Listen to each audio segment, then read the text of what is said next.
आपको दुख देगा और भाग्य को बदल कर जैसा चाहे वैसा कर सकता है।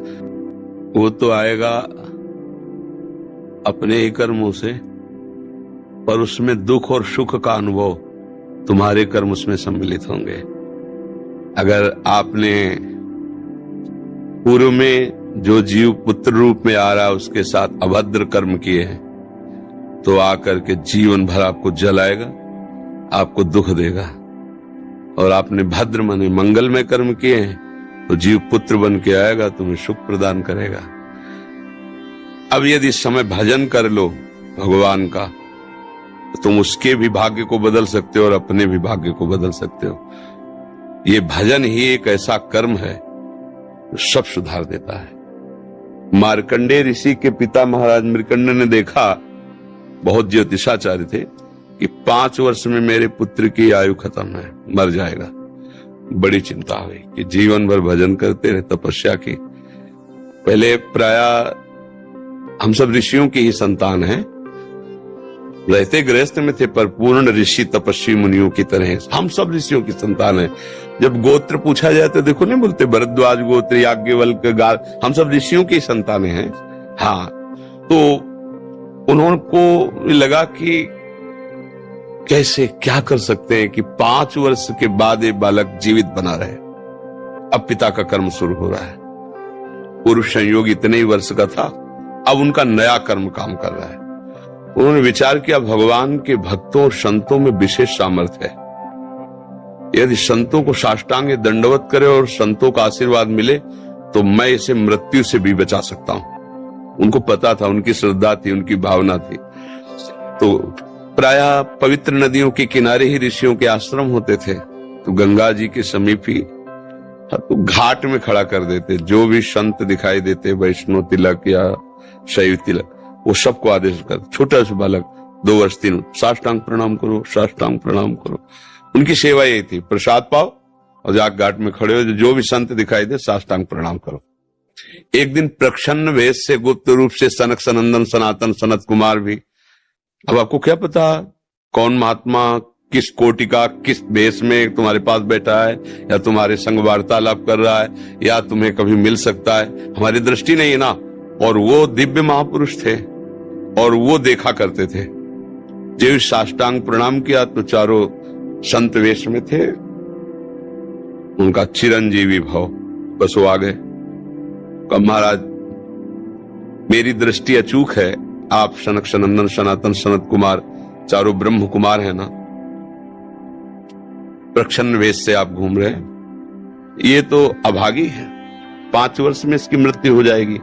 वो आप कह रहे चिरंजीवी भव, तो आपके वचन मिथ्या या इसका भाग्य मिथ्या? इसी बात में बैठे थे कि कोई ना कोई महापुरुष जब फंसेगा तो ये भाग्य को मिटा सकता है, साधारण थोड़ी मिटा पाता है, महापुरुष ही मिटा पाता है, उसमें सामर्थ्य होती है। तो उनका ठीक है, चिरंजीवी तो रहेगा ही। तुम्हारी ज्योतिष से तुमको पता है किस मिनट में किस सेकंड में मृत्यु होगी। उस दिन प्रातः से लेकर के और मृत्यु समय तक भगवान शिव के मंदिर में शिव का आलिंगन करके इसे बैठा देना, बस फिर और हम देख लेंगे। ऐसा ही किया। चारों ब्रह्म कुमार दरवाजे पे खड़े हो गए। तो ऐसे पुरुषों के पास यमदूत नहीं आते, साक्षात धर्मराज आते हैं। धर्मराज ने देखा सनक सनंदन सनातन सनत कुमार, तो उनका इस जीव का समय हो रहा है, आप आदेश करें तो मैं इसे ले जाऊं। लेकिन मैंने तो चिरंजीवी भव कहा है। बोले ब्रह्मा के आप पुत्र हैं, ब्रह्मा के द्वारा ही विधान किया जाता है। तो इतनी वार्ता हो ही रही थी कि भगवान शंकर प्रकट हो गए।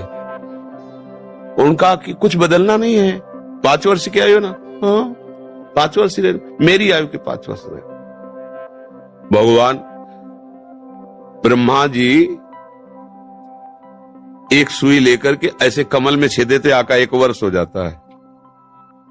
वो क्रम जब समय का नहीं, जैसे उत्तरायण दक्षिणायन देवताओं के दिन रात, ब्रह्मा जी का दिव्य 100 वर्ष का जो आयु का विवरण है ना, उसको जब पढ़ो तो होश खराब हो जाएगी। एक दिन में 74 मनु बदल जाते हैं, इंद्र बदल जाते हैं एक दिन में।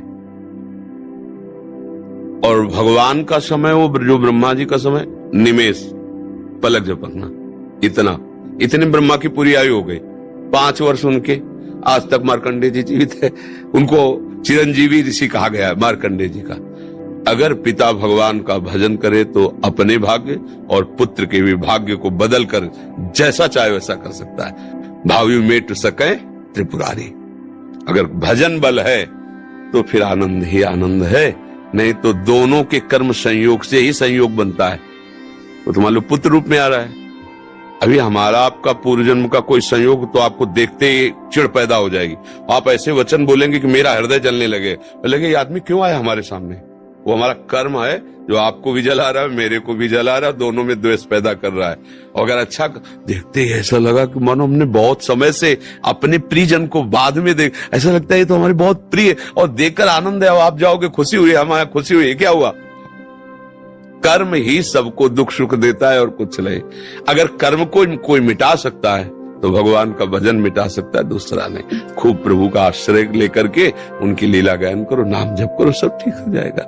और गर्भस्थ शिशु को भगवत चर्चा सुनानी चाहिए, उससे प्रभाव पड़ता है। जैसे माँ गर्भवती है तो चाहिए कि स्वयं स्वाध्याय करे या फिर परिवार के जन कथा कह रहे हो, चुपचाप शांति से बैठ के सुने और नाम जप करे, तो गर्भस्थ शिशु पर उसका प्रभाव पड़ता है। जैसे प्रहलाद जी जब कयाधु जी के गर्भ में थे तो नारद जी अपने आश्रम में लेकर के उनको भी भगवत चर्चा भक्ति का उपदेश किया। तो ऐसे महान भागवत 5 वर्ष में विश्व विजेता हिरण्यकश्यप को परास्त कर दिया। 5 वर्ष की आयु प्रहलाद जी की है और विश्व शक्ति संपन्न हिरण्यकश्यप परास्त कर दिया। अभिमन्यु जी गर्भ में ही थे, चक्रव्यूह का वेदन की क्रिया बताई तो 6 द्वार वेदने की क्रिया तक वो जगती रही, 7वें में सो गई। तो फिर वो मतलब गर्भस्थ शिशु पर बाहरी चर्चा का प्रभाव पड़ता है, बाहरी आचरण का प्रभाव पड़ता है। यदि हम नाम कीर्तन, भगवत चर्चा, भगवत कथा वार्ता, उसमें भक्ति का अंकुरण हो जाएगा, गर्भस्थ शिशु में उसका प्रभाव पड़ जाएगा।